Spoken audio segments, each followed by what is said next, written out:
کہ اللہ کے نبی صلی اللہ علیہ وسلم نے ایک مثال پیش فرماتے ہیں کہ کوئی انسان ہے اور اس کے پیچھے دشمن لگے ہوئے ہیں، اور وہ ان دشمنوں سے بچنا چاہتا ہے، بھاگ رہے، اب سمجھ نہیں آتی کیسے بچوں، اب دشمن بھی پیچھے بھاگ رہے ہیں، ان کے پاس مختلف ہتھیار ہیں، چیزیں ہیں مارنے کے لیے، زہر ہے، اس کو پکڑنا چاہتے ہیں، اور وہ تیزی کے ساتھ بھاگا جا رہا ہے بچنے کے لیے، بچنا چاہتا ہے دشمن سے، اب کوئی راستہ اس کو نظر نہیں آتا کہ کیسے بچے، تو کیا دیکھتا ہے کہ اچانک قلعہ نظر آیا اس کو، کیسل، فوراً بھاگ کے اس قلعے کے اندر چلا گیا اور دروازہ بند ہو گیا۔ اب دشمن جو ہے وہ اس قلعے میں جا ہی نہیں سکتے، اور وہ ان دشمنوں سے محفوظ ہو گیا۔ اللہ کے نبی صلی اللہ علیہ وسلم ارشاد فرماتے ہیں کہ اسی طرح بالکل انسان جو ہے اس کے پیچھے ہزاروں بلائیں لگی ہوئی ہیں، تو سب سے بڑی بلا شیطان ہے، جب ساری بلاؤں کا سردار ہے، جہاں شیطان ہوگا اس کے ساتھ تمام منحوس چیزیں ہوں گی، تمام منحوس نحوستیں، بیماری ہوں گی، بھوک ہوگا، ننگ ہوگا، حرام کاری ہوگی، نیم اٹ، جتنی مصیبتیں، پریشانیاں، جو کچھ بھی ہوگا جہاں شیطان ہوگا یہ سب اس کے ساتھ موجود ہوتی ہیں۔ تو شیطان ملعون جو ہے جہاں اس کی ڈیرا لگ گیا تو بس سمجھو وہاں پہ اس کا انسان کی بربادی شروع ہو گئی۔ تو نبی کریم صلی اللہ علیہ وسلم ارشاد فرماتے ہیں کہ یہ ہر انسان کا ہے، جیسے انسان کے پیچھے دشمن لگا ہوا تھا، تو اسی طرح ہر انسان کے پیچھے یہ شیطان لگا ہوا ہے اور اس کو پکڑنا چاہتا ہے، وسوسے ڈالتا ہے، چکر دیتا ہے، میٹھی میٹھی باتیں کرتا ہے، کانوں میں کان پھوسی کرتا ہے، اور کبھی ڈراتا بھی ہے، اور کبھی اس کو چکر بھی دیتا ہے، اور کبھی وہ اس کو اچھے طریقے سے بھی لے کے آتا ہے کہ یہ بہت اچھا طریقہ لے، کبھی اچھا دکھاتا ہے، کبھی برا دکھاتا ہے، بہرحال بے انتہا ٹرکس اس کے پاس موجود ہیں، اور انسان کے خون میں دوڑتا ہے، وہ اس طرح رگوں میں خون دوڑتا ہے، اسی طرح شیطان جو انسان کے جسم میں دوڑتا ہے، اللہ نے طاقت دی اس کو، بڑی طاقت ہے اس کے پاس، دیکھیں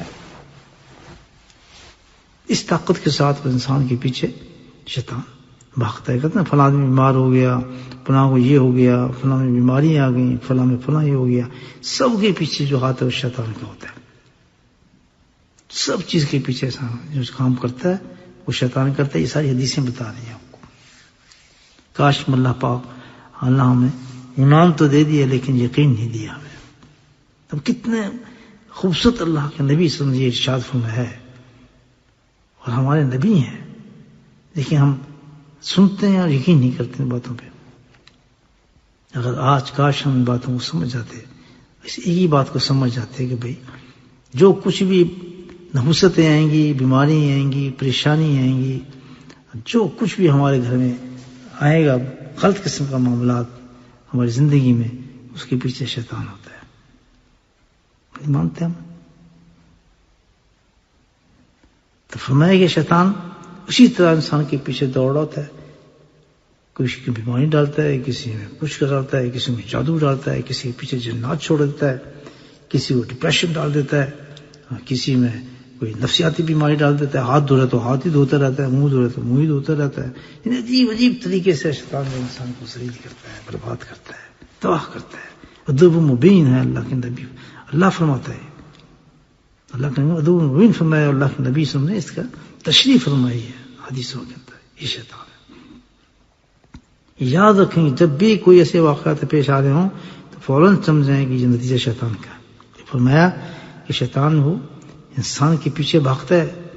جیسے وہ مثال فرمائی کہ اس طرح بھاگتا ہے، شیطان کے پیچھے بھاگتا ہے، بھاگتا ہے، بھاگتا ہے، اب انسان اگر بچنا چاہتا ہے اللہ تعالیٰ کہتا ہے تو بس اللہ نے اتنی طاقت تو دی شیطان کو، لیکن سبحان اللہ نے مومن کو اس سے بڑی طاقت دی ہے کہ شیطان کو کچھ بھی نہیں بگاڑ سکتا،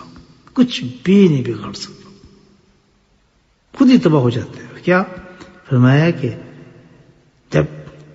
جس طرح انسان کے پیچھے شیطان وہ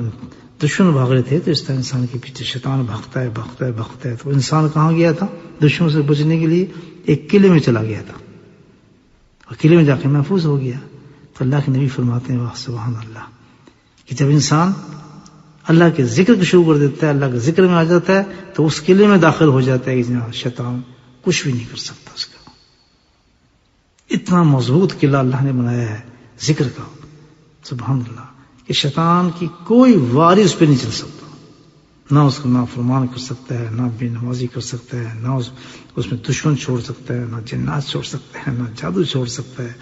ہمیشہ انہیں پہ جادو، جنات اور ڈپریشن اور بیماریاں ان لوگوں پر آئیں گی جن پہ شیطان کا غلبہ ہوگا،